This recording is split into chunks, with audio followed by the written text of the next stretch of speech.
Hello friend, आप सबका स्वागत है हमारे यूट्यूब चैनल पे। पिछले एपिसोड में हम लोगों ने देखा था कि यांचे मतलब कि हुआंग को उस लड़के को उसके बीमारी के बारे में पूरी तरह से बता देता है। उस वजह से वह यांचे के पैरों पे गिर जाता है। जियो सेट के मास्टर भी उसे अपने बच्चे के ट्रीटमेंट के लिए कह देते हैं। अब आगे स्टोरी चालू होती है और हमें दिखाया जाता है कि एक बंदा सेट मास्टर के पास भागते हुए आता है और कहने लगता है, मास्टर मैंने वह इंफॉर्मेशन परचेस कर ली है। तभी मास्टर उसका मुंह पकड़ते हैं और कहते हैं, तुम थोड़े धीरे से नहीं कह सकते, वह अंदर ट्रीटमेंट कर रहे हैं। चलो अभी यहाँ पर तुम बता सकते हो कि क्या क्या हुआ। तभी वह बंदा बताने लगता है कि मैं यहाँ पर से मशीनरी गिल्ड पे गया और वहाँ पर से मैंने मैसेंजर तिलिस्मान को यूज करके उनके बारे में पूछा तो मुझे यह पता चला कि डॉक्टर हु फांग पिछले 1 साल से सेक्ट में नहीं है और तो और वह कहाँ पे गए हैं वह किसी को भी पता नहीं है। उन्होंने मुझे बताया कि शायद वह किसी दूसरी कंट्री में गए होंगे। मेरे ख्याल से जो बंदा यहाँ पे है वही गुफांग होगा जो आपके बच्चे की ट्रीटमेंट कर रहा है। तभी अंदर से आवाज आ जाती है और हुआंग फू मतलब यांचे कहता है कि तुम लोग अंदर आ जाओ। तभी भागते हुए जियो सेट के मास्टर और उनके साथ जो आदमी था वह दोनों अंदर आ जाते हैं और कहते हैं, डॉक्टर हुआंग फू क्या मेरा बच्चा ठीक है? हुआंग फू कहते हैं, हाँ वह बिल्कुल ठीक हो गया है, तुम अंदर जाओ और खुद ही चेक करो। लेकिन अभी वह बहुत ही कमजोर है, जब तक मैं तुम्हें कुछ बता नहीं देता तब तक उसे कुछ भी मत दो। अभी फिलहाल उसको रेस्ट करने की ज्यादा जरूरत है। तभी जियो सेट के मास्टर लुओ चैंग के पास आ जाते हैं और पूछते हैं, बेटे तुम्हारी तबीयत अब कैसी है? लुओ फैंग कहता है, हाँ मैं ठीक हूँ, लेकिन मेरा हाथ में बहुत ही दर्द हो रहा है। उसकी बातें सुन के जियो सेट के मास्टर कहते हैं, क्या इसका मतलब कि तुम्हारे 7th मेरिडियन अब ठीक हो चुके हैं? तुम्हारी बहुत ही अच्छी किस्मत है, क्योंकि तुम्हारा जो इलाज कर रहे थे वह बहुत ही प्रतिभाशाली डॉक्टर थे। तुम्हारे मेरिडियन तो पहले से ज्यादा ठीक लग रहे हैं और तो और तुम्हारे जो हड्डियां टूटी थी वह भी पूरी तरह से जुड़ गई है। लुओ चैंग पूछता है, मेरा इलाज किसने किया? तभी सेट मास्टर कहते हैं कि तुम्हारा इलाज इस दुनिया के सबसे जीनियस जो 5 डॉक्टर है उनमें से एक हुआंग फू उन्होंने किया। और तुम एक बात हमेशा ध्यान में रखना कि तुम उनके साथ हमेशा रिस्पेक्टफुली बात करो। अगर तुमने उनके साथ रिस्पेक्टफुली बात किया तो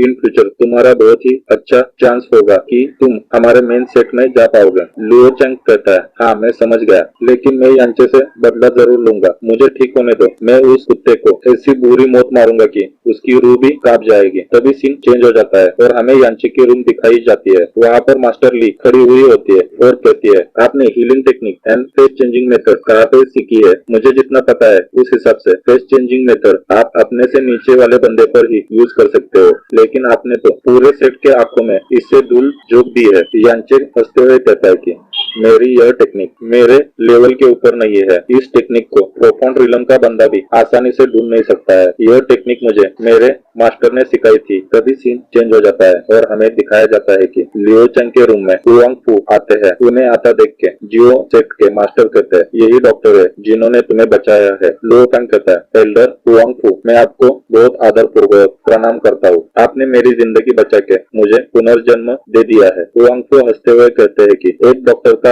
यही काम होता है कि अपने पेशेंट को पूरी तरह से ठीक किया जाए। मैंने सिर्फ वही किया। चलो तो फिर मैं तुम्हें पहले चेक कर लेता हूँ कि तुम्हारी हालत में कितना सुधार हो चुका है। जैसे ही डॉक्टर हुआंग फू उसे चेक कर रहे होते हैं वह बहुत ही क्रोधित हो जाते हैं। उनके क्रोध को देख के जियो सेट के मास्टर कहते हैं, डॉक्टर हुआंग फू क्या हुआ, कुछ गलत हुआ है क्या? तभी डॉक्टर हुआंग फू बहुत ही गुस्से में कहते हैं, मैंने तुम्हें बताया था कि मेरे कुछ बताए बिना तुम उसे खाने के लिए कुछ भी मत दो। मेरी बातें तुम्हें क्या सिर्फ सुन के क्या हवा में छोड़ दी? उनके गुस्से को देख के जियो सेट के मास्टर डरते हुए कहते हैं, डॉक्टर हुआंग फू यह सिर्फ मेरे पत्नी का बेटे के प्यार के वजह से हुआ है। उसने उसके लिए एक चिकन सूप लेके आई थी और उसे पिला दिया। यह बात सुन के हुआंग फू मतलब कि अपना हीरो यांचे बहुत ही गुस्से में कहता है, तुम्हारी इस चिकन सूप के वजह से इस दवाई का असर जितना होना चाहिए था उससे 10 गुना कम हो गया और तो और उसकी जो नसें मैंने जोड़ी थी वह भी अब खुलने लगी है। तुम जाओ और जिससे इलाज करना चाहते हो उसे लेकर आओ, मैं अभी इसका इलाज नहीं करूंगा।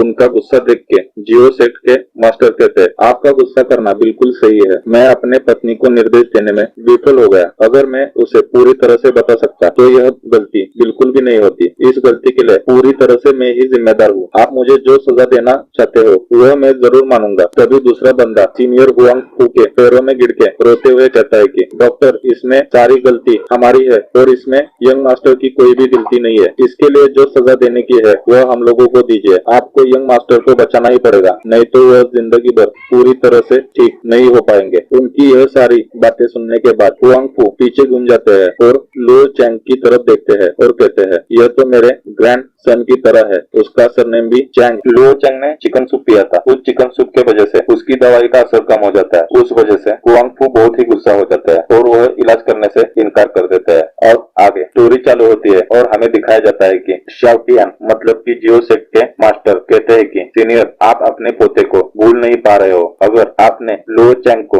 अपना पोता मान लिया तो आप अपने गम को थोड़ा कम कर सकते हो। तभी यांचे पीछे घूम जाता है और कहता है, क्या यह आपने जो कहा यह बिल्कुल पॉसिबल है? और मन में सोचने लगता है कि इसे मेरे साथ रिलेशन बनाने के थे, इसे सिर्फ उसके लिए एक छोटा सा क्लू चाहिए था। जैसे ही मैंने उसे दिया वह उसके ऊपर झपट गया। तभी पीछे से लुओ चैंग ग्रैंडपा कह के बुलाता है। यांचे पीछे घूम जाता है और कहता है, तुमने अभी क्या कहा? लुओ चैंग कहता है, ग्रैंडपा, अगर आपको अच्छा लगे तो मैं हमेशा आपको ग्रैंडपा बुलाना चाहता हूँ। तभी यांचे लुओ चैंग को अपने गले लगा लेता है और कहने लगता है, ग्रैंडसन, तुम बिल्कुल भी चिंता मत करो, मैं तुम्हें बिल्कुल ठीक करूंगा। तभी वही एल्डर कहता है कि बधाई हो शेख मास्टर, और आपको भी बधाई हो हुआंग फू, आपको इतना अच्छा ग्रैंडसन मिल गया, यह तो बहुत खुशी की बात है। जियो तियान कहते हैं, यह तो बहुत बड़ी खुशी की बात है, मुझे जश्न मनाने के लिए लगभग अभी 3 दिन छुट्टी लेना चाहिए। तभी लुओ चैंग उठने की कोशिश करता है। उसे ऐसा करते हुए देख के यांचे कहता है, तुम्हें ऐसे करने की बिल्कुल भी जरूरत नहीं है, अब तुम बहुत ही घायल हो, जब तुम ठीक हो जाओगे तब तुम मुझे सम्मान दे सकते हो। लुओ चैंग कहता है, नहीं ग्रैंडपा, मैं अभी ठीक हूँ, मैं आपको मेरी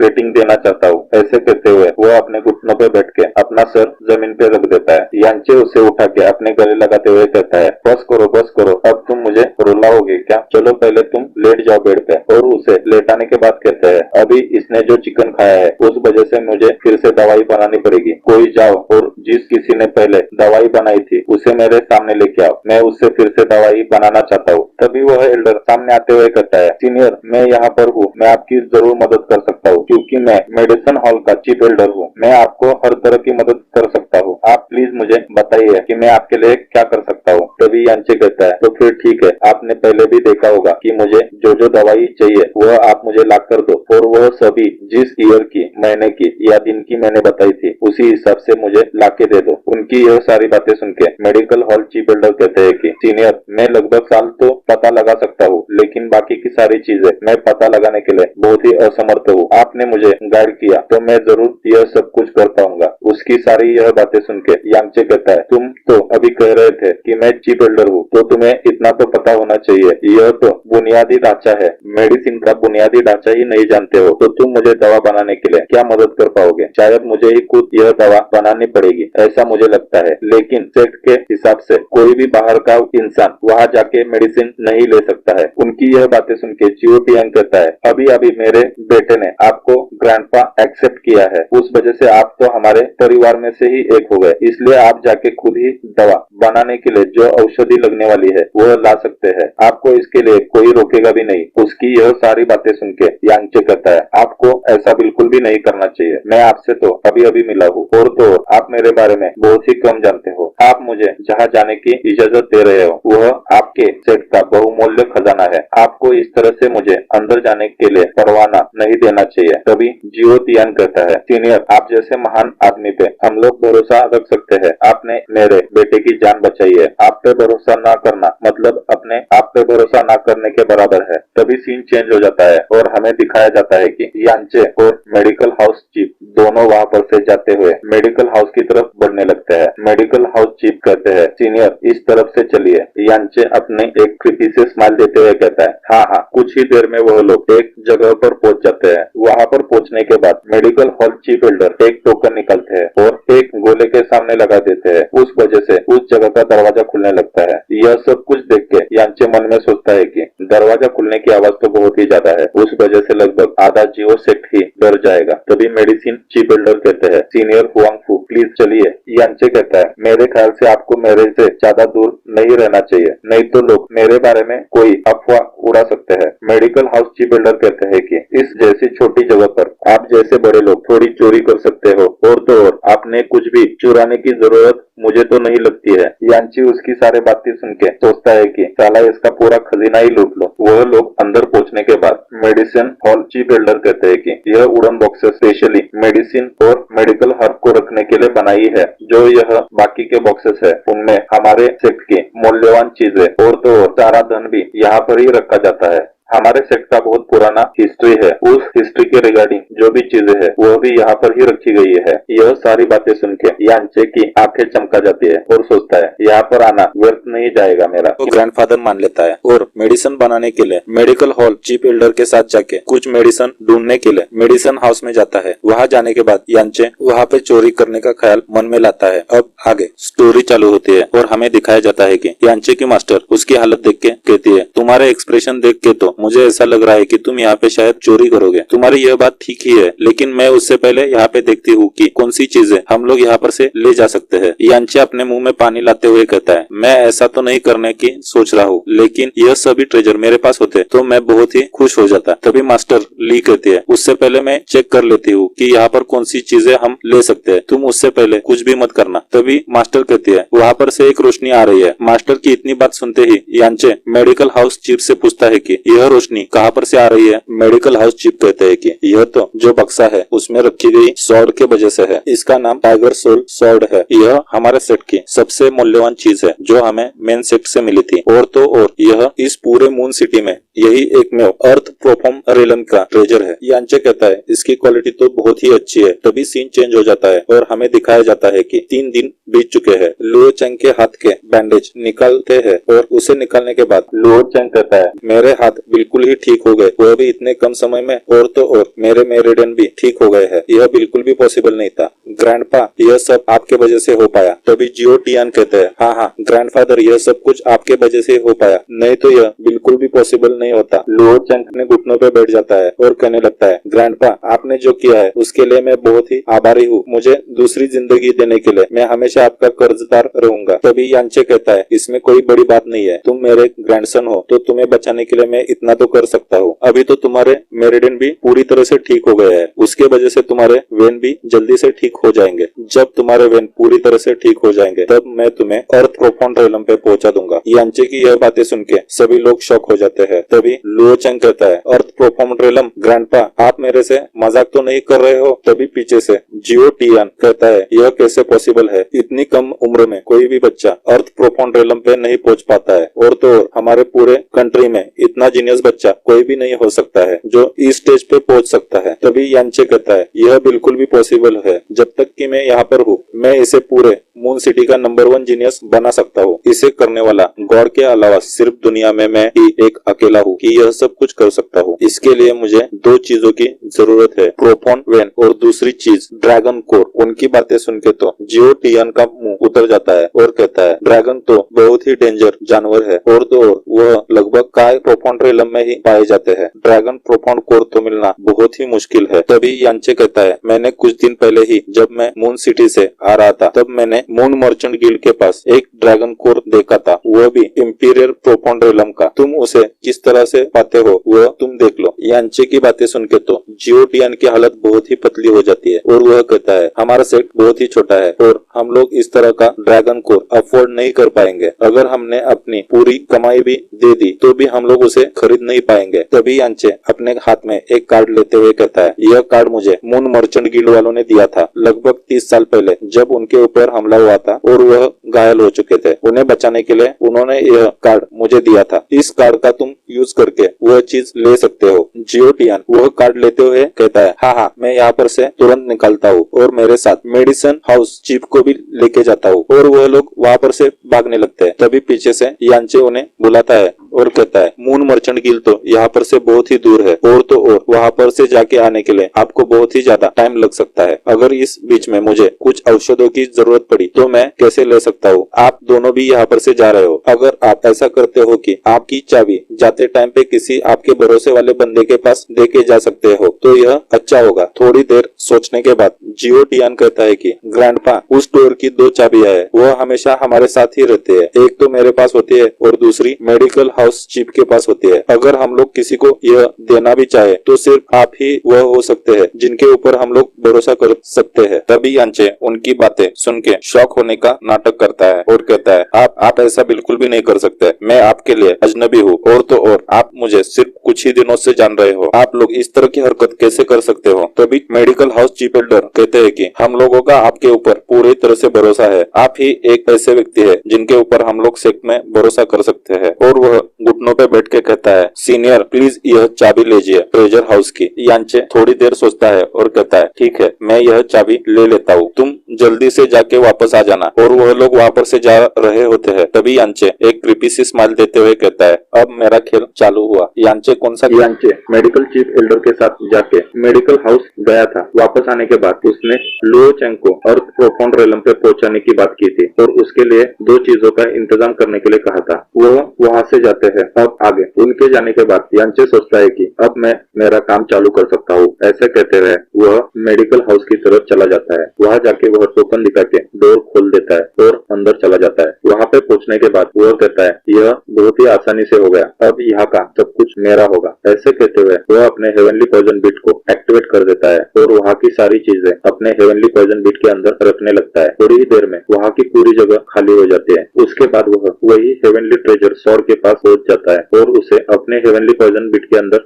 रख देता है। तभी उसकी नजर उसी बॉक्स के नीचे वाले एक बॉक्स पे पड़ती है। वह उस बॉक्स को देख के थोड़ा शॉक हो जाता है और उसे चेक करने लगता है। वहाँ पर उसे फायर पॉइजन रॉड दिखाई देता है, मतलब कि एक तरह की पिस्टल होती है। वह सोचता है कि शायद यह ट्रिगर खींचने से यह फायर हो सकती है। वह ट्रिगर खींच लेता है। तभी वहाँ पर से एक गोली जैसी चीज बाहर आ जाती है। उसे देख के यांचे मन में कहता है कि यह तो एक हिडन वेपन है और तो इसका स्पीड भी बहुत ही ज्यादा है। मुझे नहीं लगा था कि इस तरह का ट्रेजर यहाँ पे हो सकता है। तभी वह गोली जाके एक दीवार में लग जाती है। उसकी ताकत के देख के यांचे कहता है, इसकी पावर तो बहुत ही ज्यादा है। मैंने कभी भी नहीं सोचा था कि मुझे इस तरह का ट्रेजर यहाँ पे मिल सकता है। वह कहता है, अच्छा हुआ कि मैं यहाँ पे आके इनका सारा सामान लूट पाया। हमें कुछ समय बाद का सीन दिखाया जाता है कि वह जगह पूरी तरह से खाली हो जाती है और यांचे कहता है, यह मेरा काम यहाँ पर का अभी खत्म हो गया, वो भी किसी के नजरों में आए बिना। अब मैं यहाँ पर से जा सकता हूँ। तभी उसके दिमाग में कुछ आ जाता है। वह कहता है, मुझे यहाँ पर से जाने से पहले इनके लिए कुछ तो छोड़ना चाहिए।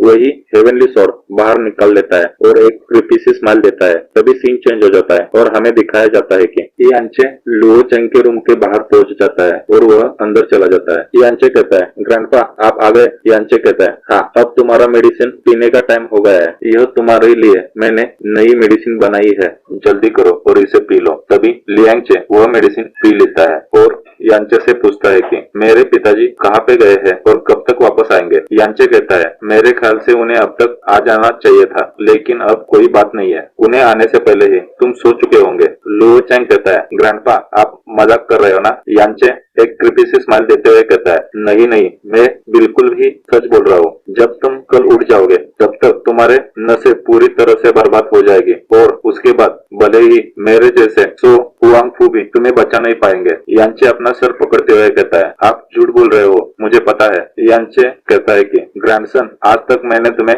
झूठ ही कहा था, यह पहली बार है कि मैं तुम्हें सच बता रहा हूँ। और अपना मास्क उतारते हुए कहता है, तुम अच्छी तरह से देख लो कि तुम्हारे ग्रैंडपा कौन है। और यांचे अपना फेस दिखाता है। उसका चेहरा देख के लुओ चेंग पूरी तरह से शॉक होता है और कहता है, तुम तो यांचे हो। और डरते हुए कहता है, यह बिल्कुल भी पॉसिबल नहीं है, ऐसे कैसे हो सकता है कि तुम मेरे ग्रैंडपा हो सकते हो? तभी यांचे हंसते हुए कहता है, तुम इस तरह से अपने ग्रैंडपा का नाम कैसे ले सकते हो? और तो और उनके सामने चिल्लाने का। तभी लुओ चेंग के मुंह से खून आने लगता है और लुओ चेंग कहता है, यह कैसे पॉसिबल है? और वहां पर से उठने की कोशिश करते हुए कहता है, कोई आओ यहाँ पे और मुझे बचा लो। तभी वह उठने की कोशिश करते हुए वहां पर से गिर जाता है। उसकी यह हालत देख के यांचे हंसने लगता है और हंसते हंसते कहता है, तुमने यह कैसे सोच लिया कि यहाँ पर कोई भी आ सकता है? तुम्हारे डैड ने पहले से ही कहा है कि यहाँ पर मेरे अलावा कोई भी नहीं आ सकता है जब मैं तुम्हारी ट्रीटमेंट कर रहा हूँ। अगर मैंने तुम्हारे साथ यहाँ पे कुछ भी गलत किया तो भी यहाँ पर कोई भी नहीं आएगा,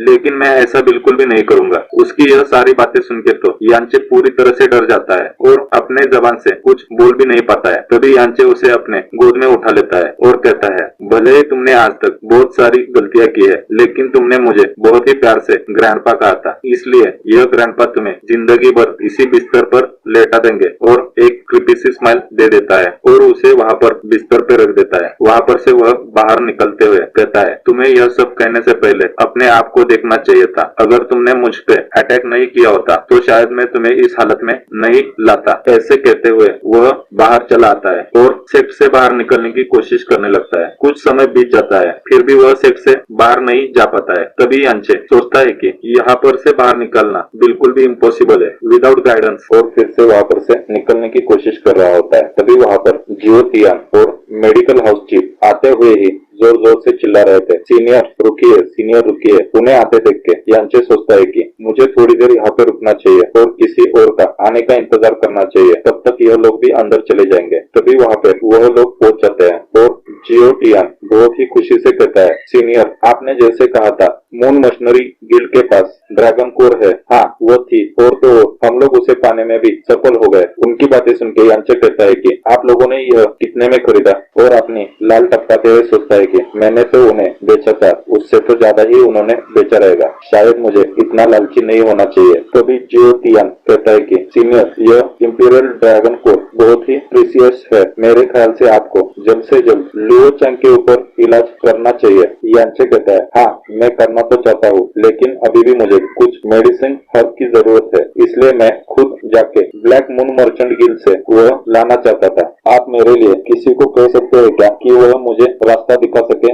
अब आगे स्टोरी चालू होती है और हमें दिखाया जाता है कि न्यू मून प्रोफॉन्ड पैलेस, जो कि यांचे का नया सेक्ट है। सेक्ट के अंदर जूराव और यूहान दोनों होते हैं। जूराव कहते हैं, तुम्हारे ब्रदर इन लॉ कहाँ पे है? मैंने उन्हें कुछ दिनों से नहीं देखा है। जूराव अजीब सी शक्ल बताते हुए कहता है, मुझे उनके रूम से एक नोट मिला था, उस नोट में उन्होंने कहा था कि मैं बाहर जा रहा हूँ और मेरी कोई चिंता करने की कोई जरूरत नहीं है, लेकिन अब तक तो उन्हें आ जाना चाहिए था, शायद मुझे जाके उन्हें ढूंढना चाहिए। ऐसे कहते हुए जूराव वहाँ पर से जाने लगता है। तभी पीछे से यांचे सोचने लगती है कि मैं पिछले कुछ दिनों से बहुत से लोगों से मिलकर उसके बारे में पूछा, लेकिन मुझे किसी ने उसके बारे में कुछ भी नहीं बताया। तभी एल्डर सी किंग हान कहते हैं कि शायद मुझे डर है कि वह पहले से ही जियो सेट के हाथ को लगा होगा। यदि यह सच होगा तो यह हमारे लिए बहुत ही मुश्किल होगा। जूराव कहती है, लेकिन वह जिंदा है, तब तक मैं उसे जरूर बचाना चाहूंगी, और भले ही उसके लिए मुझे कुछ भी करना पड़े। उसकी यह सारी बातें सुन के एल्डर सी किंग हान कहते हैं कि मेरे ख्याल से तुम्हें यांचे का ख्याल अभी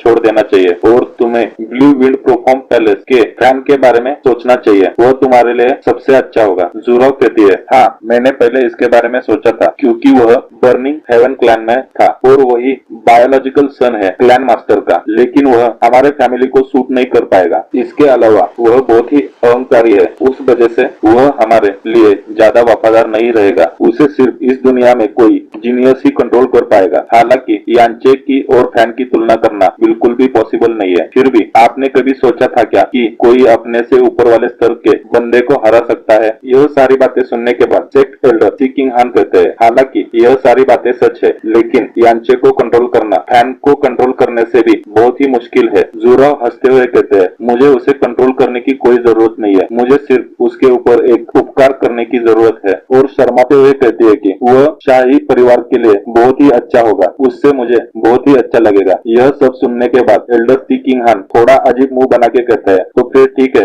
मैं आपके साथ हमेशा रहूंगा और मेरी तरफ से जितना हो पाए उतनी मदद जरूर करूंगा। जूराव कहती है, उसकी जरूरत नहीं पड़ेगी, अगर जरूरत पड़ी भी तो मैं अपनी असली पहचान बता दूंगी और सब कुछ ठीक कर सकती हूँ। फिर मेरे ख्याल से जूराव की और कोई पहचान होगी और यह सबसे ज्यादा होगी इस पूरे सिटी में। तभी सीन चेंज हो जाता है और हमें दिखाया जाता है कि जियो सेक्ट में जियो टियान और medical house chief Elder medical house के डोर के सामने थे और जियो टियान कहते हैं कि जल्दी करो और डोर खोलो, हम लोग इस चीज को ऐसे ही खुले में नहीं रख सकते हैं। और हाथ में वही ड्रैगन कोर लेते हुए कहता है, इससे मेरा बेटा बहुत ही ताकतवर और इनविजिबल होगा इस पूरे सेक्ट में। तभी वह दरवाजा खोल लेते हैं और अंदर की हालत देख के मेडिकल हाउस चीफ एल्डर की बोलती ही बंद हो जाती है और वह कहने लगता है, चेक मास्टर। तभी उसकी यह हालत देख के जियो टियान कहते हैं, क्या हुआ? तभी वह आगे देखता है और पूरा रूम ही खाली दिखाई देता है। यह सब कुछ देखने के बाद तो उन दोनों की भी हालत खराब हो जाती है और कहते हैं, ट्रेजर हाउस पूरा खाली हो गया, यह कैसे पॉसिबल है? यहाँ पे क्या हुआ और किसने किया होगा? यहाँ की सारी चीजें कहाँ गई? यह हमारा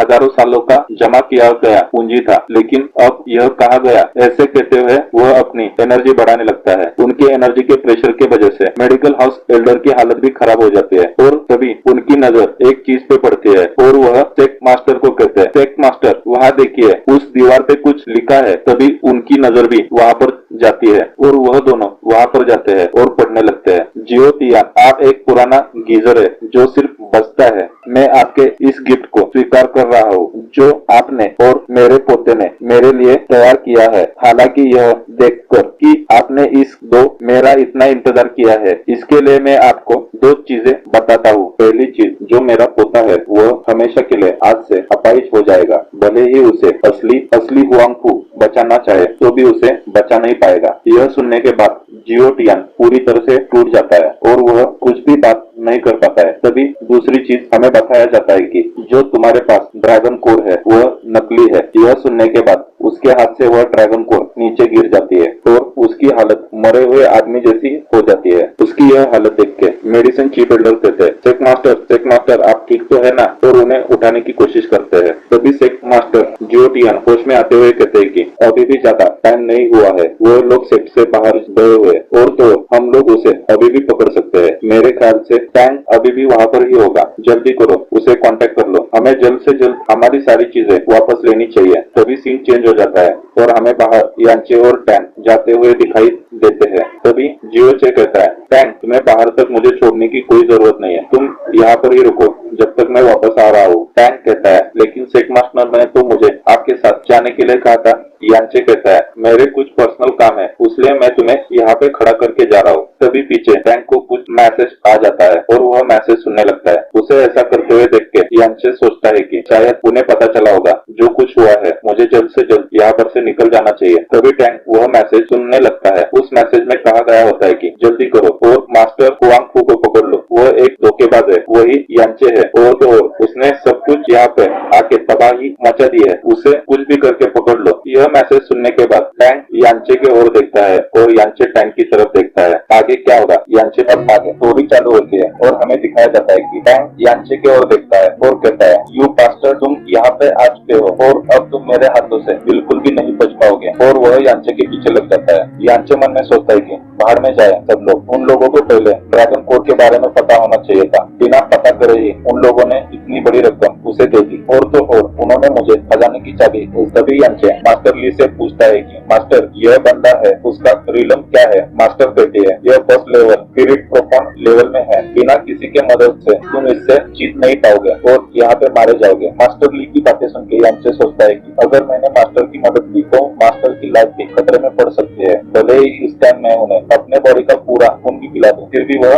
बच नहीं पाएगी। तभी पीछे से टैंक कहता है, यू लिटिल बास्टर, रुक जाओ, जहाँ पे हो वहाँ पर ही रुक जाओ। तभी यांचे वहाँ पर से भागते हुए सोचता है, शायद मैं स्काई ट्रिमर बॉम्ब का यूज कर सकता हूँ। ऐसे कहते हुए वह अपने हाथ में वह स्काई ट्रिमर बॉम्ब ले लेता है और उस बॉम्ब को टैंक की तरफ फेंक देता है। उस बॉम्ब की वजह से एक जोरदार ब्लास्ट हो जाता है। उस ब्लास्ट की आवाज जीरो को भी सुनाई देती है। टैंक उस अटैक से जैसे तैसे करके बच जाता है और उस अटैक के पावर की वजह से जमीन में एक बड़ा सा गड्ढा हो जाता है। उस गड्ढे को देख के टैंक सोचता है कि यह तो स्काई ट्रिमर बॉम्ब है, इस छोटे से कमीने ने हमारा सचमुच में ही ट्रेजर चुरा लिए है। अगर मेरा स्पीड थोड़ा भी कम होता तो मैं इस स्काई ट्रिमर बॉम्ब के धमाके में मारा जा सकता था। यह सब कुछ वह सोच ही रहा था। तभी यांचे उसके ऊपर और एक स्काई ट्रिमर बॉम्ब फेंक देता है और कहता है, मरो तुम यहाँ पे। तभी वह बॉम्ब वहाँ पे फूट जाता है। उसकी आवाज शहर में चारों तरफ फैल जाती है। तभी उस धुएं में से टैंक बाहर आता है और सोचता है, बास्टर्ड ने तो लगभग मुझे मार ही डाला था लेकिन मैं बच गया। तभी यांचे वहाँ पर से भागने लगता है और कहता है, अगर तुमने मेरे पीछे आने की कोशिश की तो मैं तुम्हें मार दूंगा। तभी टैंक उसके पीछे आ जाता है और कहता है, हमारे ट्रेजर हाउस में सिर्फ 6 ही बॉम्ब थे और अगर तुमने इसका पूरा यूज किया है तो तुम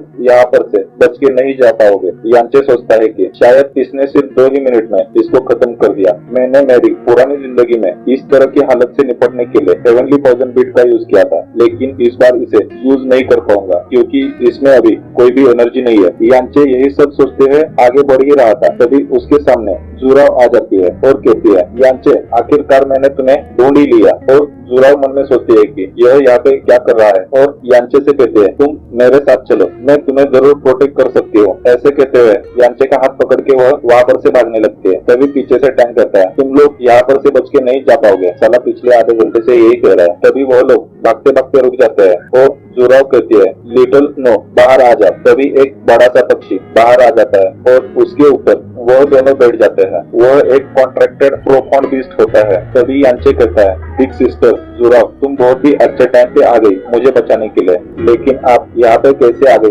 जुराव चिल्लाते हुए कहती है, तुम पिछले 3 दिनों से गायब थे। मैं और योहान तुम्हें कंटिन्यूअसली पूरे सिटी में ढूंढ रहे हैं। हम लोगों को लगा था कि तुम्हें शायद जियो सेक्ट ने बंदी बना के रखा होगा, इसलिए मैं आपकी तलाश में यहाँ पे आई थी। उसकी बातें सुन के यांचे कहता है, सीनियर सिस्टर जुराव, आप तो मुझे कुछ ही दिनों पहले से जानते हो, फिर भी आपने अपनी जान मेरे लिए मुश्किल में क्यों डाली? उसकी बातें सुन के जुराव हंसते हुए उसके सर के ऊपर हाथ रख देती है और कहती है, क्योंकि मैं तुम्हारी बड़ी सिस्टर हूँ इसलिए। उसकी यह सारी बातें सुन के यांचे सोचता है कि शायद वह मेरे प्यार में गिरी होगी। हालत हल्की है। तभी जुराव कहती है, तुम पहले बताओ कि तुम पिछले कुछ दिनों से कहाँ पे थे? क्या तुम्हें जियो सेक्ट ने किडनैप किया था क्या? नहीं, इसके अलावा तुमने इस अजीब तरह का पोशाक क्यों पहना है? यांचे कहता है, सच कहूँ तो मैं अपनी मर्जी से जियो सेक्ट में गया था, लेकिन मैं आपसे पूछना चाहता था कि कॉन्ट्रैक्टेड प्रोफाउंड बीस्ट आपके पास कैसे है? जुराव कहती है, इसका नाम लिटिल स्नो है। यह असली में स्नो ईगल प्रोफाउंड बीस्ट है।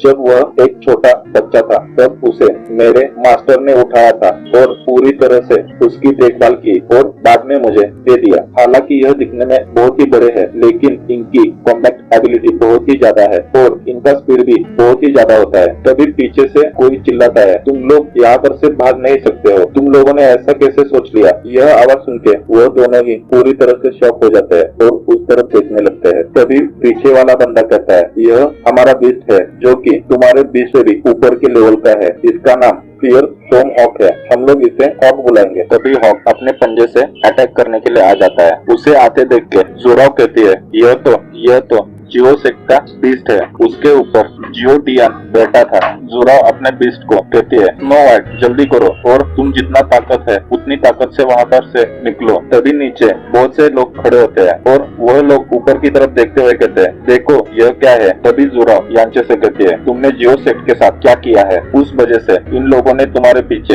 हॉक को भेजा। चालू होती है और हमें दिखाया जाता है कि यांचे और जुराव लिटिल स्नो पे बैठे थे। जुराव कहती है कि फियर स्टॉर्म हॉक जियो सेक्ट को मिला था कुछ दिन पहले ही और उन्होंने उसे टेम्प्ट किया है। यह कॉन्ट्रैक्टिंग बीस्ट है। अगर इसको किसके ऊपर अटैक करने के लिए छोड़ दिया तो उससे बचना बहुत ही मुश्किल होता है।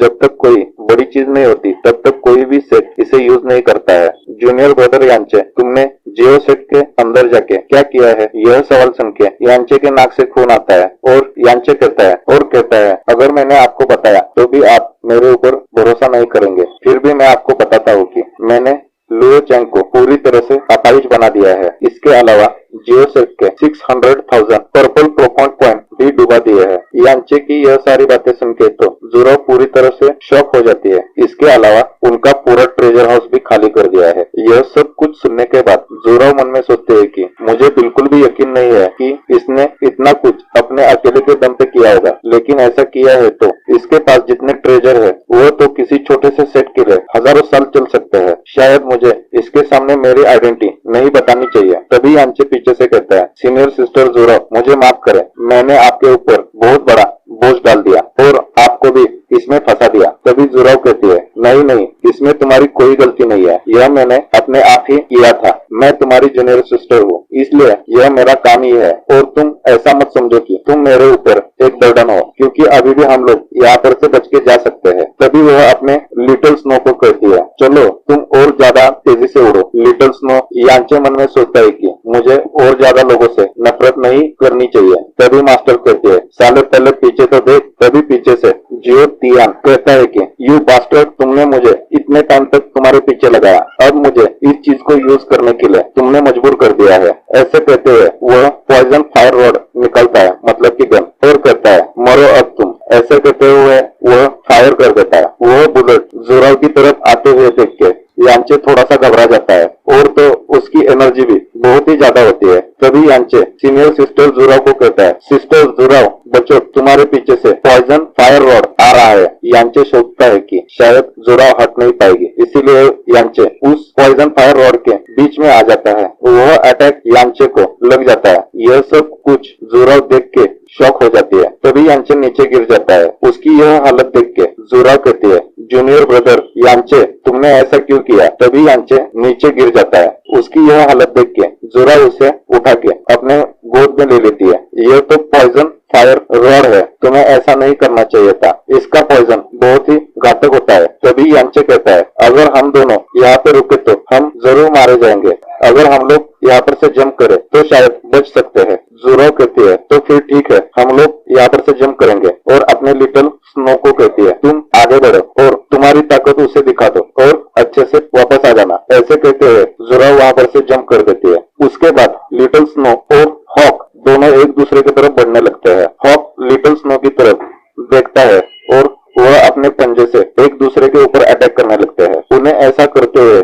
जियो टिया देख लेता है और कहता है, यह तो लोग पागल है, यह लगभग 7000 फीट के ऊंचाई पर से कूद गए। अगर इतनी ऊंचाई से यह कूद गए हैं तो यह बिल्कुल भी बच नहीं पाएंगे। अगर मैं भी यहाँ पर से कूद जाता तो शायद मेरा पपीता ही बन जाता। यांचे ऊपर से नीचे जाते हुए उसे चिढ़ा रहा होता है। वह देख के तो जियो टियान को बहुत ही ज्यादा गुस्सा आ जाता है और कहने लगता है, मैं ट्रेजर के बारे में बिल्कुल भी परवाह नहीं कर रहा हूँ, तुम यहाँ पर मारे जाओगे यही मेरे लिए सबसे अच्छी बात है। तुम मरने के टाइम पे भी मुझे गुस्सा दिला रहे हो, मैं तुम्हें अभी तो बिल्कुल भी नहीं छोड़ूंगा। ऐसे कहते हुए फिर से यांचे के पीछे लग जाता है। तभी उसकी नजर दूसरी तरफ जाती है। वहाँ पर बहुत सारे प्रोफाउंड बीस्ट आ रहे होते हैं। उन्हें देख के जियो टियान कहता है, धत करेगी, यह तो बहुत सारे है, मुझे शायद यहाँ पर से मेरे टीम के पास वापस लौट जाना चाहिए। तभी सीन चेंज हो जाता है और हमें दिखाया जाता है कि यांचे नीचे की तरफ गिर रहा होता है। तभी उसकी मास्टर कहते हैं, साले कमीने, इतने ऊपर के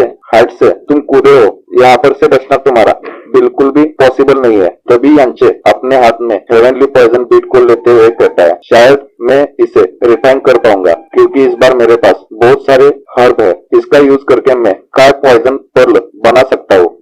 आगे क्या होगा? यांचे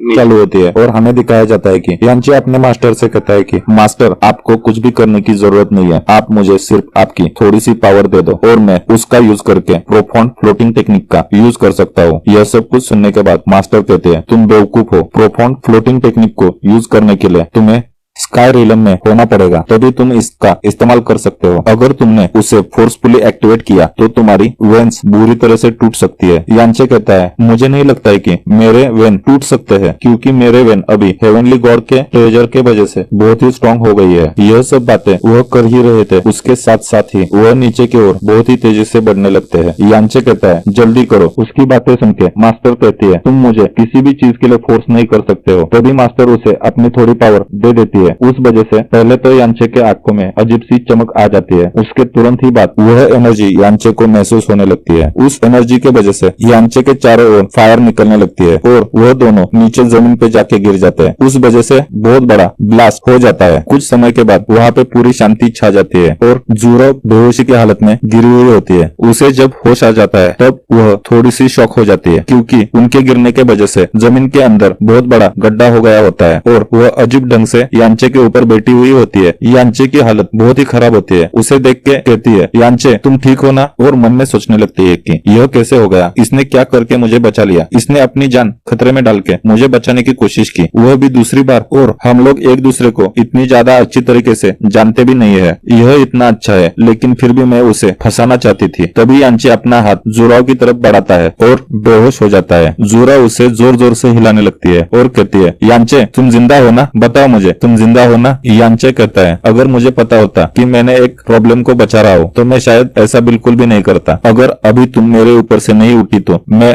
असलियत में मर जाऊंगा। तभी सीन चेंज हो जाता है और हमें दिखाया जाता है कि जोराव लेटा था और यांचे ने उसका सर अपने गोदी में लिया था और वह सोचती है कि हम बहुत ही भाग्यशाली है क्योंकि हम लोग इतनी ऊंचाई से गिर गए फिर भी बच पाए। लेकिन यांचे को थोड़ी बहुत चोटें लगी है लेकिन हमारे पास अभी कोई भी मेडिसिन नहीं है जिससे हम लोग यांचे को ठीक कर पाए। और उसके सर को हाथ लगाते हुए कहते हैं, थैंक यू यांचे, तुम्हारे वजह से आज मैं जिंदा बच पाई। तभी उनके पीछे कुछ बंदे बैठे थे। उनमें से एक बंदा कहता है, वह देखो वहाँ पे एक लड़की बैठी है, चलो हम लोग उसे जाके देखते हैं और वह लोग जुराव की तरफ आ जाते हैं। जुराव उनकी तरफ देखती है। तभी उनमें से एक बंदा कहता है, यह लड़की तो मेरे सपनों से 100 गुना सुंदर है। तभी दूसरा बंदा कहता है, यह तो मेरी बीवी बनेगी और मैं उसे अपने साथ ही रखूंगा हमेशा। तभी तीसरा बंदा कहता है, अगर हम लोगों ने इसे पकड़ के अपने साथ वापस लेके गए तो हम लोगों को बहुत बड़ा इनाम मिल सकता है। उसकी बातें सुन के पहले बंदे को बहुत ही गुस्सा आ जाता है, शायद यह इनका लीडर होगा, और वह उसे जोरदार लाफा मार देता है और कहता है, शट अप, तुम्हें ऐसे करने की कोई जरूरत नहीं है। तुमने देखा नहीं क्या वह कितनी सुंदर है? पहले हम लोग इससे एंजॉय करेंगे फिर उसे वापस लेके जाएंगे। साले बहुत ही हरामी लोग हैं शायद। इनकी यह सारी बातें सुन के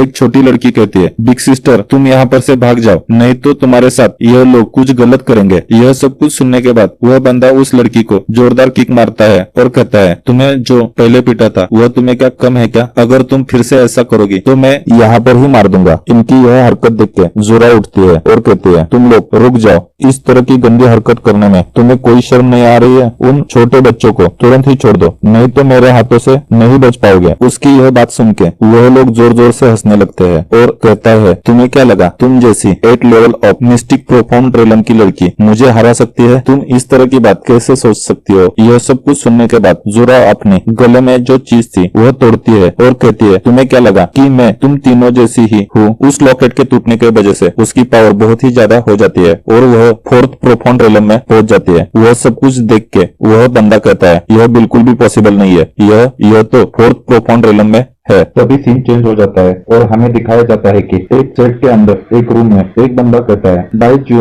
चुआन, वो बच्चे वापस आ गए हैं। बाई चुआन पीछे घूम के देखता है। तभी सीन चेंज हो जाता है और हमें दिखाया जाता है कि जुराई यांचे को अपने पीठ पे उठा के चल रही थी और कहती है, यह दोनों लड़कियां बहुत ही अजीब है। तभी उनमें से एक लड़की कहती है, बिग सिस्टर इस तरफ आ जाओ। वह लोग उस रास्ते पर से आगे बढ़ते हुए जाते हैं। तभी वह लड़की कहती है, मदर हम लोग वापस आ गए। उस बच्चे की माँ उसे देख के अपने गले को लगा लेती है और कहती है, तुम वापस आ गए, भगवान का बहुत ही शुक्रिया, तुम सही सलामत घर पर वापस आ गए। तभी उनमें से एक बंदा जोरा और यांचे के सामने आ जाता है और बो करके कहता है, मेरा नाम फैंग बाओचान है, मैं इस सेक्ट का लीडर हूँ। आपने मेरे 2 बच्चों को बचा लिया है, मैं आपकी किस प्रकार से सहायता कर सकता हूँ? जोरा कहती है, उसकी कोई जरूरत नहीं है और मन में सोचने लगती है कि इसका मतलब यह सेक्ट लीडर है, लेकिन यह तो सिर्फ 10th level of elementary profound realm पे है और तो और यहाँ पर इसी लेवल के बहुत ही सारे बंदे हैं। उसके साथ ही यहाँ पर कोई भी बंदा ऐसा नहीं है कि जो 10th लेवल के ऊपर है और इसके साथ इन्हीं सबके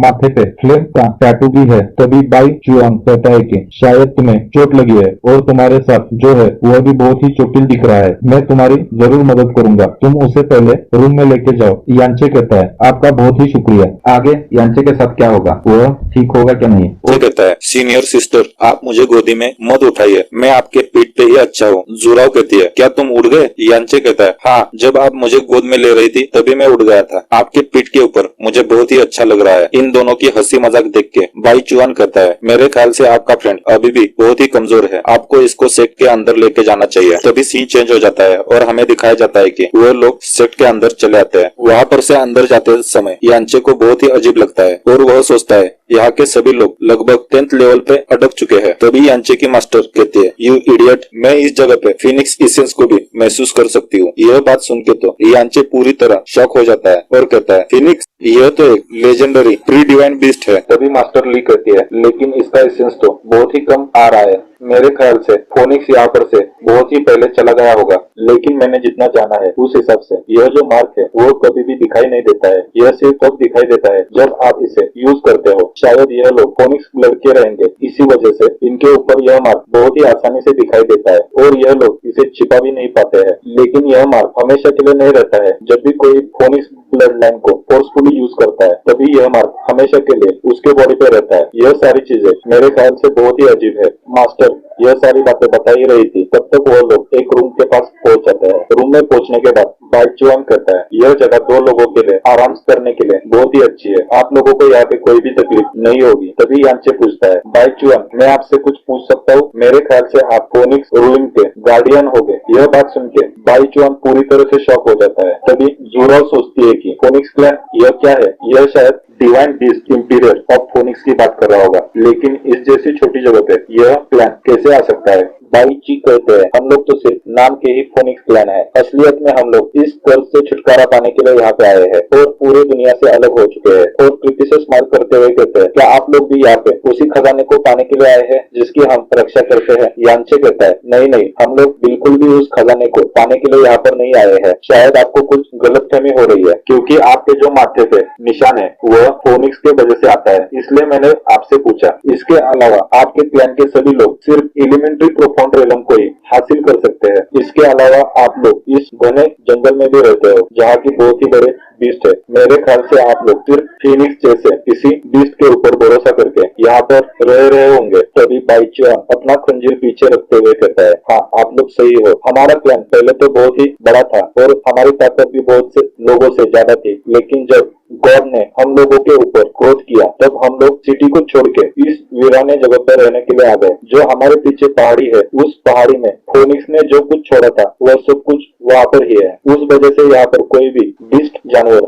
यहाँ पर नहीं आते हैं। उस वजह से हम लोग यहाँ पर पूरी तरह से सेफ है। यह सब कुछ सुनने के बाद यांचे एक क्रीपी सी स्माइल देते हुए मन में सोचता है कि इसका मतलब मैं सही था, जो फोनिक्स बर्ड है वो शायद यहाँ पर ही होना चाहिए। इसका मतलब यहाँ पर कुछ अच्छे ट्रेजर भी हो सकते हैं। तभी बाईचुआन वहाँ पर से जाने लगता है और जाते जाते कहता है कि तो ठीक है, मैं अब यहाँ पर से जाता हूँ। अगर आपको किसी चीज की जरूरत होगी तो मुझे बुला लेना। अब लोग अभी आराम करो। तभी पीछे से जुराव यांचे को पूछती है, यांचे तुम ठीक हो गए? अब तुम्हारी चोटें कैसे है? हम लोग इतनी ऊंचाई से गिरे थे, मेरे ख्याल से तुम अभी उस वजह से बहुत ही टोटिल हो गए। यांचे कहता है, मैंने आपको शायद पहले भी बताया होगा कि मैं एक फिजिशियन हूँ, उस वजह से इस जैसी चोटें मुझे कुछ भी असर नहीं करती है। जुराव कहती है, हाँ तुम्हारी बात ठीक है, लेकिन तुम्हें हर बार अपनी जिंदगी खतरे में नहीं डालना चाहिए। अगर वहाँ पर तुम मारे जाते थे तो मैं अपने आप को पूरी जिंदगी भर कभी भी माफ नहीं कर पाती। यांचे उसके चेहरे पे हाथ लगाते हुए कहता है, आप अपने आप को बिल्कुल भी मत दोष दीजिए,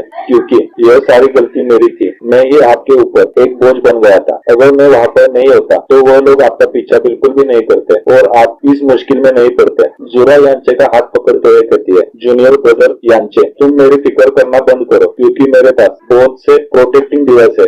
उस वजह से मुझे कुछ भी खतरा नहीं होता है। इन फ्यूचर अगर ऐसा कुछ होता है तो आप अपनी लाइफ को कभी भी खतरे में मत डालना। यांचे कहता है, यह बिल्कुल भी पॉसिबल नहीं है, क्योंकि एक बार जो मेरे सबसे करीब थी वह लड़की मेरे खुद के हाथों में उसने जान खो दी थी। उस दर्द को भले ही मैं अपने पूरी जिंदगी में भी भुला नहीं पाऊंगा। तभी जुराव यांचे से दूर जाते हुए कहती है, लेकिन अभी तो फिलहाल तुम सिर्फ 16 साल के हो, फिर भी तुमने शादी की है।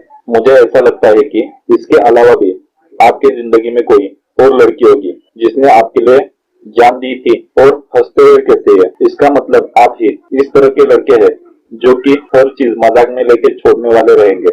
यह सब कुछ सुनने के बाद यांचे अपना मुंह नीचे करते हुए कहता है, रिलेशनशिप आपको शायद मेरे ख्याल से जल्दी से सो जाना चाहिए। तभी सीन चेंज हो जाता है और हमें नेक्स्ट डे का सीन दिखाया जाता है। यांचे अपने रूम में सो के उठा था, तभी उसे आवाज सुनाई देती है, जल्दी से उस पहाड़ी का सील हटा दो, नहीं तो हम लोग तुम्हें यहाँ पर ही मार देंगे।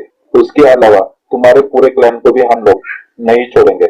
वह लोग कौन है जो सील हटाने की बातें कर रहे हैं और सेट को मारने की? इसी सस्पेंस के साथ अभी चालू होती है और हमें दिखाया जाता है कि बाईचियान अपने घुटनों पे बैठा था और वह कहता है, हम लोग वास्तव में इसी गांव में रहते हैं जो सिटी से बहुत ही दूर है, इस जंगल में, और हमारे पास कोई भी ट्रेजर नहीं है, तो प्लीज हमें छोड़ दो। मैं आपके सामने भीख मांगता हूँ, हम लोगों को छोड़ दो। बाईचियान के सामने जो बंदा बैठा हुआ होता है वह ब्लैक डीमन मर्चेंट ग्रुप का कैप्टन होता है। तभी दूसरा एक बंदा कहता है, तुम बहुत झूठ बोल रहे हो, तुम्हारे पास जरूर कोई तो ट्रेजर होना चाहिए, जल्दी करो और हमें दे दो। ऐसे कहते हुए वह अपनी एक जोरदार लात बाईचुआन को मार देता है। उस वजह से बाईचुआन गिर जाता है। उसकी वह हालत देख के उसकी दोनों बच्चियां उसकी यह हालत देख के फादर फादर कहते हुए उसकी तरफ आ जाती है। तभी वही बंदा कहता है, तुम अपने आप को साधारण कह रहे हो, फिर भी तुम लोग इस 10,000 बीस्ट माउंटेन में कैसे रह सकते हो, वह भी उसके सेंटर में? तुम्हारे जैसा साधारण सेट इस तरह का स्ट्रॉन्ग शील्ड के अंदर कैसे रह सकता है? जहाँ पर कि कोई भी बीस्ट आ नहीं सकता है। मेरे ख्याल से तुम्हारा सेट एक गार्डियन क्लैन होगा। हम लोगों को तुम्हारे जैसे कचरे के मारने के लिए कोई भी जरूरत नहीं है। अगर तुमने हमें कुछ ट्रेजर या कोई चीज नहीं दी तो, ऐसे कहते हुए अपने हाथ पे वेपन थपथपाने लगता है और वह कहता है कि अगर तुमने ऐसा नहीं किया तो हम लोग अभी तुम्हारे और 100 लोगों को मार देंगे। यह सारी बातें सुन के बाई चुआन रोते रोते कहता है कि जब मैंने कहा कि हमारे पास वास्तव में कोई टोकन नहीं है, फिर भी आप अगर भले ही आपने हमें मार भी डाला तो हमारे पास फिर भी टोकन नहीं है, यही हम लोग बोलेंगे क्योंकि हमारे पास वास्तव में कोई भी टोकन नहीं है। तभी एक बंदा कहता है, कैप्टन मेरे ख्याल से इसके पास कोई भी ट्रेजर या टोकन नहीं है, लेकिन हम लोग यहाँ पर से तो कोई ब्यूटी तो ले जा सकते हैं ना। उसकी बातें सुन के कैप्टन कहता है, हाँ हम लोग ऐसा कर सकते हैं। चलो फिर तुम पहले हमें तुम्हारी ब्यूटीफुल चीज दे दो। जो लड़की हमसे परसों बची थी वह तुम्हारे सेट में भाग के आई है, ऐसा हमें पता है। जल्दी से उसे हमें हैंड ओवर कर दो। बाईचुआन कहता है, कौन सी ब्यूटी? मैं ऐसे किसी को नहीं जानता हूँ। कैप्टन कहता है, अब तुम मुझे गुस्सा दिला रहे हो। वह लड़की तुम्हारे ही सेट में भाग के आई थी, मुझे यह पता है। तभी कैप्टन बाईचुआन की दोनों लड़कियों को अपने पास अपनी एनर्जी से खींच लेता है। उसे ऐसा करते हुए देख के बाईचुआन उनके सामने कुछ भी नहीं कर पाता है। कैप्टन उसके एक लड़की को पकड़ के उसकी आंखों की तरफ उंगली करते हुए कहता है, मुझे सीधी तरह से बताओ कि वह लड़की कहाँ पे है, नहीं तो मैं तुम्हारी बेटी की दोनों आंखें निकाल दूंगा। तभी पीछे से एक जोरदार अटैक आ जाता है। उस अटैक को अपने ओर आते हुए कैप्टन देख लेता है और वह सिर्फ अपने हाथों से ही उस अटैक को रोकने की कोशिश करता है और उससे वह रोक भी देता है। तभी एक बंदा चिल्लाते हुए कहता है, कैप्टन यह वही लड़की है जो परसों हमारे हाथों से भाग के गई थी। इसके अलावा उसने हमारे बहुत सारे साथियों को भी पीटा था। मैंने आपको बोला था ना कि वह एक फेरी जैसी दिखती है, वह अपनी जोरा होती है। जोरा को देख के कैप्टन के मुंह से लाल टपकने लगती है और कैप्टन कहता है, मुझे कभी नहीं लगता था कि इस दुनिया में ऐसी भी कोई खूबसूरत लड़की होगी। आज तक मैंने जितनी लड़कियों के साथ खेला है वह तो इसके सामने बद्दी लगती है। जोरा को उसकी बातें सुन के बहुत ही ज्यादा गुस्सा आ जाता है और वह अपनी एनर्जी निकालते हुए कहती है, तुम जैसा सोच रहे हो ना वह सिर्फ सपनों में हो सकता है। उसकी ताकत देख के कैप्टन कहता है, तुम्हारी तो ताकत मेरे सामने कुछ भी नहीं है। तुम क्या सोच रहे हो कि प्रोफॉन स्टेज पे होके तुम हम लोगों को हरा पाओगी? उसकी ताकत देख के यांचे मन में सोचता है कि यह और मैं दोनों एक ही लेवल पे है। तभी हेवनली पॉइजन बीट के अंदर से मास्टर ली कहती है, जो उसके पास नेकलेस है वह एक ट्रेजर है, उस वजह से वह प्रोफॉन्ड रिलम पे है। भले ही वह सेम लेवल पे हो लेकिन उनके पास कोई भी प्रोफॉन्ड स्किल नहीं है, उस वजह से यह लोग इसे हरा नहीं सकते हैं। जोरा अपना अटैक तैयार करती है। उसे अटैक को तैयार करते हुए देख के कैप्टन भी रेडी हो जाता है। जोरा उसकी ओर देखती है और अपने तलवार का एक जोरदार अटैक उसके ऊपर करने की कोशिश करती है। उस अटैक को अपने ओर आते हुए देख के कैप्टन तुरंत ही वहाँ पर से हट जाता है। जोरा कहती है, मरो अब तुम यहाँ पे। उसका स्पीड देख के कैप्टन थोड़ा सा चौंक जाता है और अपना माउंटिंग ब्रेकिंग स्मैश नाम का अटैक जोरा की तरफ कर देता है। उस वजह से जमीन में बहुत बड़ा गहरा गड्ढा हो जाता है, लेकिन जोरा ने उस अटैक को डॉज करके वहां पर से दूर आके खड़ी होती है। उन दोनों की फायर देख के यांचे सोचता है कि शायद जोरा उसे आराम से हरा पाएगी, ऐसा मुझे लग रहा है। उसका अटैक देख के जोरा भी अपना स्किल रेडी करती है और कहती है, मोनार्क स्वॉर्ड, और उसके सामने एक तलवार आ जाती है और उस तलवार का अटैक वह कैप्टन की तरफ कर देती है। कैप्टन उसे रोकने के लिए अपनी वेपन को आगे लेके आता है। वह अटैक जाके सीधे उस वेपन पे लग जाता है, लेकिन उस अटैक का स्पीड बहुत ही ज्यादा था, उसके साथ उसकी पावर भी ज्यादा थी। उस वजह से वह वेपन को क्रैक करने लगता है और उसे क्रैक करके कैप्टन को हिट कर देता है। उस वजह से कैप्टन जमीन पे घसीटते हुए बहुत ही पीछे जाके गिर जाते हैं। उस वजह से उस जगह पर धुआं ही धुआं हो जाता है। उस धुएं में से कैप्टन कहते हैं, तुमने मुझ पे ऐसा अटैक करने की कैसी जरूरत की, अब तुम उसका फल जरूर भोगोगी। यह सब कुछ सुनने के बाद जोरा सोचती है कि यह बहुत ही गलत है। इन जैसे लोग इस एक ही अटैक में मारे जाते हैं, लेकिन यह कैसे बच गया? तभी कैप्टन कहते हैं, तुम लोग मेरे लिए इस कुत्ती को पकड़ लो और उसे मार दो। कैप्टन की बात सुन के सभी लोग अपना ओरा बाहर निकालते हैं और कहने लगते हैं, चलो हम लोग इसे पकड़ते हैं और इसे यहाँ पर ही खत्म कर देते हैं। उन लोगों की ओरा देख के जोरा सोचती है कि यह लोगों ने तो टीम बना ली और वह अब मेरे पे अटैक करेंगे, शायद मैं इसे संभाल नहीं पा सकती हूँ। वह तीनों लोग जोरा पे हंस ही रहे थे, तभी एक पीछे से गोला आ जाता है। वह गोला किसने डाला था? इसी सस्पेंस के साथ हमारा यह एपिसोड यहाँ पे खत्म हो जाता है। अगर आपको हमारा एक्सप्लेनेशन अच्छा लगे तो चैनल को लाइक करें, सब्सक्राइब करें। Thank you for watching this video.